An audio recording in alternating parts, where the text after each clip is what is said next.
Good morning. Welcome to LeadMaker Media. Today we are going to be continuing, I think for a while at least, this will be our final story compiling our search engine optimization. So we're going to be talking about external links.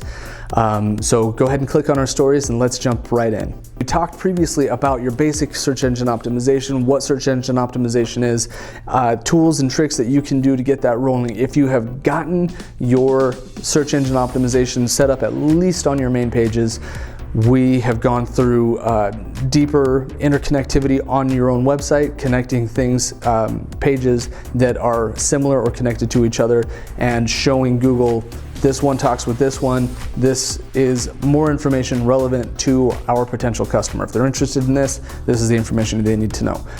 That's our summary from our previous 3 SEO videos. Last but not least, external links. This one is a huge deal because not only does Google want to know that you do X company, you write about X company in these pages, and you obviously know what you're talking about, so they can send people your way and they're not going to get upset and leave the site. You can retain customers on your site. The last piece of this is interconnecting with other websites. Now, there are 2 main types of websites that you can interconnect with external and internal links. Platforms that you own, or we'll call them, we'll stick with that, and other people's platforms. So if you are on Facebook, Instagram, LinkedIn, Yelp, if you've got a profile on, we were sticking with construction before, so House. If you have a profile on one of these things, creating a profile there and then having the link back to your website, whether it's just to your homepage or to specific pages on your website, services, contacts, about us. Having that kind of connectivity really directs people to a variety of pages on your website and shows Google that it's not just this one site, that your name comes up in several places, and that all of those places generate content, or generate traffic back to your website. And when the people come to your website, they stick around, they read, they jump through a couple of different pages, they're not hopping off or bouncing, as we call it, within like 10 seconds of seeing your site. So that is a great way to build your SEO, is to get on multiple directories. It doesn't just have to be, that's the second thing actually, so it doesn't just have to be the platforms that you have space on, Yelp, Angie's List, all of these places where you can actually put up your own profile. There are dozens, hundreds, thousands of directories that are based on your location, or the type of work that you do, or the community that you're a member of. And you might not ever see or know about these. Some of them will see, oh, they have a Google My Business presence, they have a Yelp presence, they have a Facebook page. We're gonna take their name, address, and phone number. It's the same on all 3 of these, and we're automatically going to generate a listing for them. That's when it's nice and easy. But when it gets a little harder is finding out who those different directories are and submitting your information to them. Generally, if you guys have set up a Google My Business, you know that you put in all your information and you say, this is who I am, this is how people can contact me, here's my website. And do they believe you? No, they don't believe you. They're not going to believe you until you prove it. So how do you prove to Google that you are who you say you are? If it's a YouTube page, they're going to ask for your phone number. You're going to put your phone number. They're going to send you a text. You're going to respond to the text inside of YouTube with the code that they send you, and that proves that at least this person has a pulse and a phone number. In Google My Business, it's a little more involved. They will mail a postcard with a code to the address that you have specified, and they will wait and wait and wait. Usually it takes, it takes 5 days, but I've seen it take up to a month for that card to actually show up.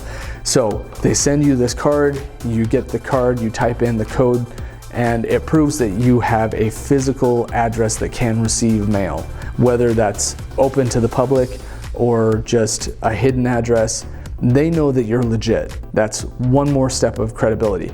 There are other directories that you need to get on that probably won't send you a postcard, because only really Google can get away with spamming every company in the country with that kind of mail, but they will set up a call.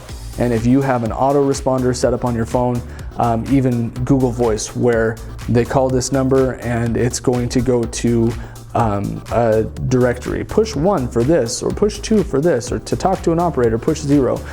If that automated phone call from whatever other directory you're trying to get on is blocked by that autoresponder, it doesn't care. Somebody answer the line and it's going to say, log into your account and type in the code number, letter, number. And if there's nothing on the other line that's hearing that and actually taking that action, congratulations, you just failed. You're gonna have to go through the whole process of getting them to make that call again. You're gonna have to set it up, you're gonna have to turn off your blue chip or whatever answering service. It's gonna have to come directly to somebody who can take the action that they are requiring. That gets you onto those directories. The more directories that you're on, the more links and backlinks that you have, the better for your website. It shows that you have an established presence online. There is a bonus tip for this, and that is interlinking to other people's websites. So not just the interconnected web of content that you have on your own site, not just your own social media presences that are feeding things back to you, and not just these directories that are listing to you, but actually citing other companies that have information that either promotes what you do and makes you look good, or who have mentioned you in the past, or who you have a working relationship with. Something that if a customer sees that or clicks through to it and likes it enough to stay on that site, it kind of benefits both of those companies. So it's not the kind of thing that you're just gonna spam everywhere. An example of this is just having a link to your social media profiles where they can watch some of your videos on your YouTube page, on your Instagram feed. Having links away from your website to other content that people will interact with shows Google that you're a team player and that you are willing to help out the other entities that have presences inside of their ecosystem, which is ever growing. So once again, I've gone on way too long with this information. I hope it's been helpful. I hope that you guys have gotten your basic SEO set up and rolling forward. And I know that as your company grows and as the phone starts ringing and business starts coming in, you're going to be overwhelmed with the amount of work that you have to do and keeping up with the ever-changing rules for search engine optimization that Google, Bing, and the other providers are not only expecting but requiring of you. It's gonna get a little bit overwhelming. There's so much that we haven't even gotten into that we're not gonna get into now. But if you have a specific question, like on ongoing SEO, writing blog articles, new landing pages, more pictures, any of that, message us down below or put a question in the comments section down below, and we will create a new video for you, or we'll respond directly to you. If you are ready to push all of this crap off of your plate and onto my plate, we're excited to work with you. So go ahead and check us out, leadmakermedia.com. There's a phone number there that you can click on and call. And I hope that you guys have a great day, and I'll talk to you later.